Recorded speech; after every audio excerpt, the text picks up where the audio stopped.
Some homes look perfect, but they will destroy your budget. If you're looking for a home in the Conejo Valley, you really need to protect yourself. And here's 5 types of homes that you need to avoid at all costs.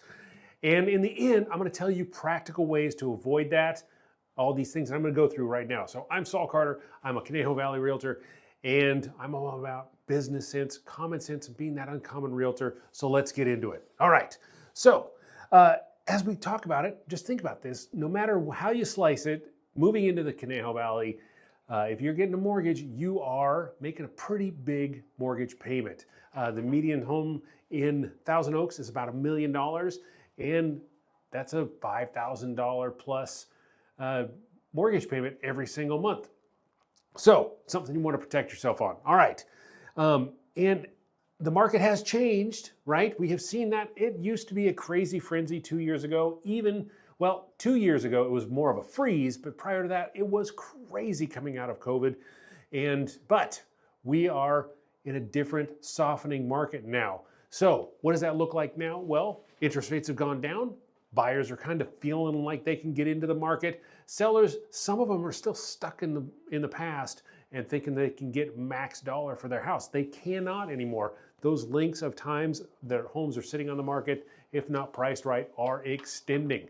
So what are the top 5 types of homes to just avoid an absolute disaster? Number 1 in this area is a fire hazard. There are homes that are just located in places that there is no way to mitigate the fire risk, and you can mow everything all the time and you're just going to run into that problem. And as you know, it feels like every single year lately, the whole of Southern California just goes up in flames. But hopefully that is waning a little bit. Maybe there's been some movements and trying to make things a little bit better. But that doesn't mean that insurance companies are willing to just take that risk. So it's harder to get fire insurance. And let's be honest, you don't want to lose your home, even if it's paid for by insurance, because you lose all your belongings and your lives and all that stuff. Mementos, all those things gone, no good. And it costs a lot. Despite getting your home paid for by insurance, it still will cost you a lot to rebuild and make all that happen. All right, now home number 2 that you really want to avoid is those pretty flips. You can see them all the time where you get somebody who comes in, they buy a house, and they go in and they're typically stark white, and a lot of the stuff is done you can tell it's a little bit cheaper. I recently went into a place, the entire house was one color, stark white. They literally probably went in there, taped everything off and just sprayed everywhere. And you just don't want to avoid that because you just don't know if all the I's were dotted and the T's were crossed when they were going through everything with permits and all that other stuff. This particular home happens to be in a patio home area, and they took all the big windows and made them small. And it also happens to be the highest priced home in the area for the amount of square footage you're getting. And so it just isn't working out. It's been on the market for quite a while. I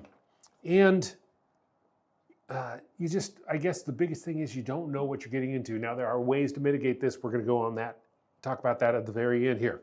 All right, HOA properties with weak reserves, right? Or pending assessments. Like those things can make your HOA fees go through the roof. They can, if they don't have good, strong reserves, they can get hit with something out of the blue, and all of a sudden, man, you're on the hook for that because you need to pay for that because it's part of the HOA.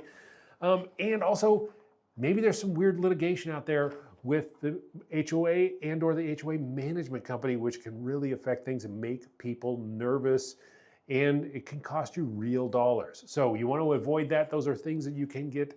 I'll keep that for the end. All right.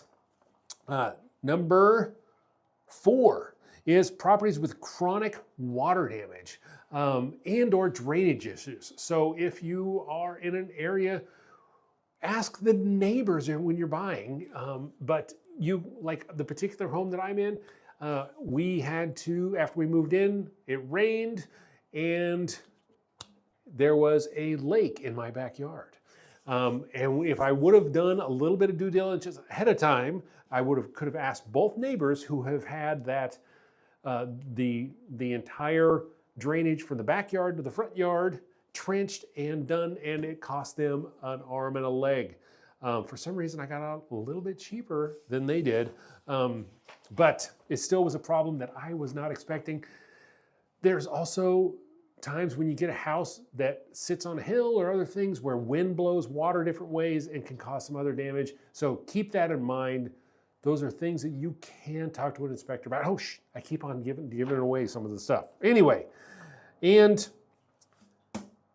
number 5, homes that are functionally obsolete. Unless you're a contractor yourself, you want to avoid these homes because they lack resale value down the road. There are just some homes, those tri-level homes or things like that. Now, if you're on a hill, sometimes those work out a little bit better because that's kind of what people expect. But if you're in a relatively flat spot and you have a tri-level home, that's just kind of passe, so to speak. Excuse me. And so you want to avoid those things. If the home is way overdone, if it's, looks like it's supposed to be in $1 billion neighborhood, but it's really just in $1 million neighborhood, you want to avoid that because you're paying a premium for a house that you're probably not going to get that much out of. Now, if you're going to stay there forever, doesn't matter, right? All right. Now, who's at risk with what's going on right now with these homes and these types of homes? Well, obviously, the biggest person that's at risk is the buyer who is stretching to the max. They're taking all their reserves and they're making sure that they're maximizing everything just to buy the property. And then all of a sudden, after they get in the property, they don't have any extra reserves to do all the different repairs and things like that. And it really causes some huge problems.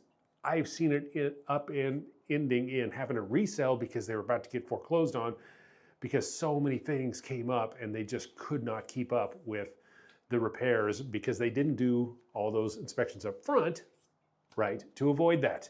The other group of people that are going to basically be affected by this are sellers that are still living in the past. The biggest problem right now isn't that homes are not selling, it's that homes are basically taking longer to sell if they aren't priced right. So you want to make sure you price your house properly to get it to move quickly, because there's nothing that kills deals or kills bank accounts other than time and just sucking money out every single month. I got stories. Anyway, so what do you want to do next? Well, first, talk to your insurance agent about the neighborhood and all that stuff first day. You get it into escrow, you want to talk to your agent immediately so you can avoid any kind of problems down the road. Get all that done in your inspection period, not after the inspection period.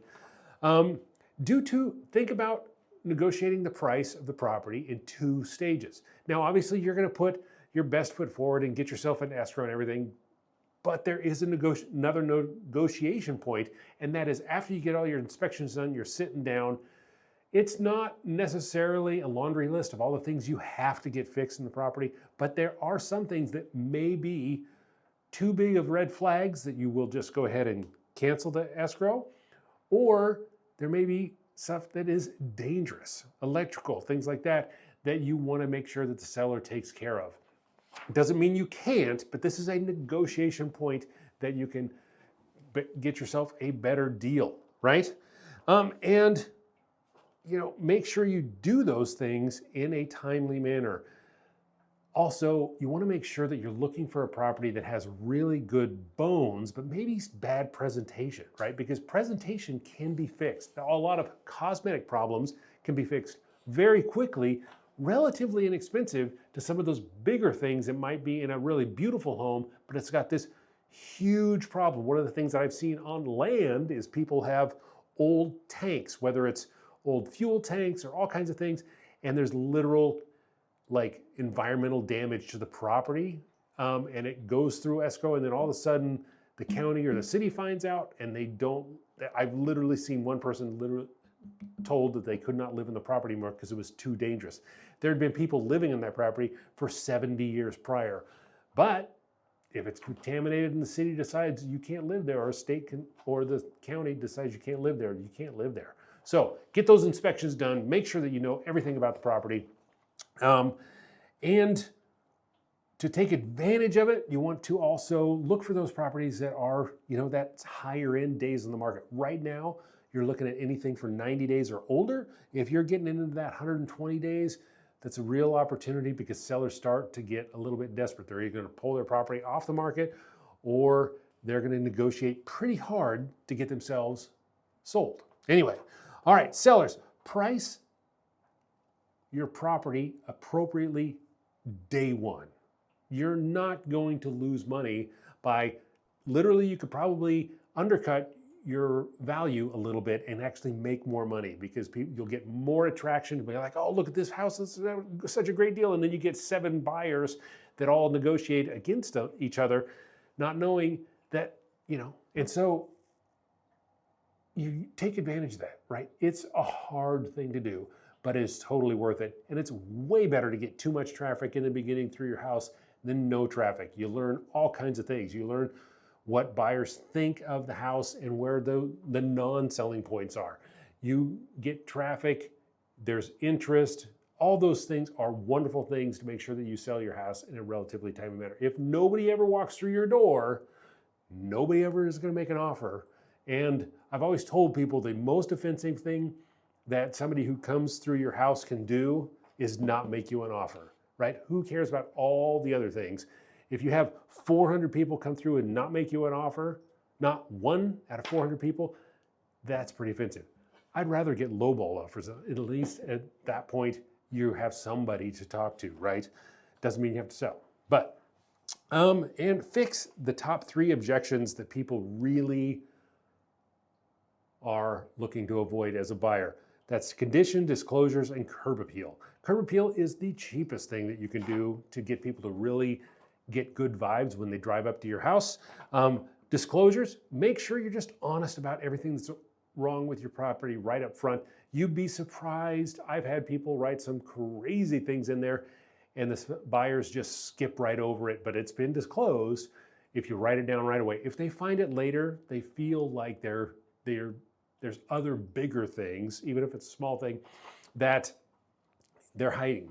So as a seller, disclose, disclose, disclose, and condition. If there are obvious things that you can afford to take care of them. That is the only caveat I have in there, is make sure that it's not something you're going to spend $100,000 to get 50 grand out of, right? So make that choice, but get those bids, typically 3, and make sure that you're taking care of those things before those buyers come through the door. If there's any other questions you have or anything, please write them down below, subscribe, and I will talk to you soon. Thank you so much.